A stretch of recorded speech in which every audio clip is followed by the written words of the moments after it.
परब यांनी काल विधान परिषदेमध्ये म्हटले की प्रवीण दरेकर यांना एकदा तरी मंत्रिपदाची संधी द्यायला हवी, अन्याय दूर व्हायला हवा. तुम्हाला वाटतं भाजपमध्ये अन्याय होतोय नेत्यांवरती? असं भाजपमध्ये अन्याय होण्याचा विषयच नाही आणि कमीत कमी हा प्रश्न तर मला तुम्ही विचारू नका. आमदारांमध्ये निधी मिळत नसल्याची तक्रार पाहायला मिळते. दोन उदाहरणं सांगतो. काल परिणय तुमच्या पक्षाचे तिन्ही आमदार, एक आमदार परिणय फुले नागपूरचे, ते म्हणतात की चुकीनं मी विधान परिषदेत जातो. 2 दिवसापूर्वी एक घटना परिसरात घडली. आमदार विधान सभेचे आमदार संजय गुलाब आणि गोंदिया विधानसभेचे आमदार विनोद अग्रवाल यांनी एकंदरीत मनरेगा मंत्री भरत गोगावले यांना सुनावलं होतं.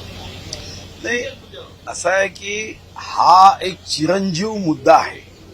सरकार कोणाचंही असलं तरी असे मुद्दे सभागृहात उपस्थित होतात. हा मुद्दा आज उपस्थित झाला का? 2020 मध्ये जेव्हा महाआघाडीचं सरकार होतं तेव्हाही हे मुद्दे उपस्थित व्हायचे.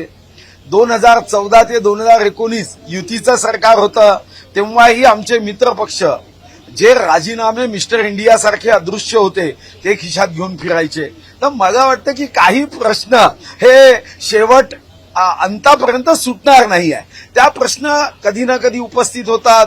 चॅनल्सच्या माध्यमातून त्याला अजून थोडंसं वाढवून दाखवलं जातं. पण हे प्रश्न मुख्यमंत्री महोदयांना भेटून सोडवायचे असतात.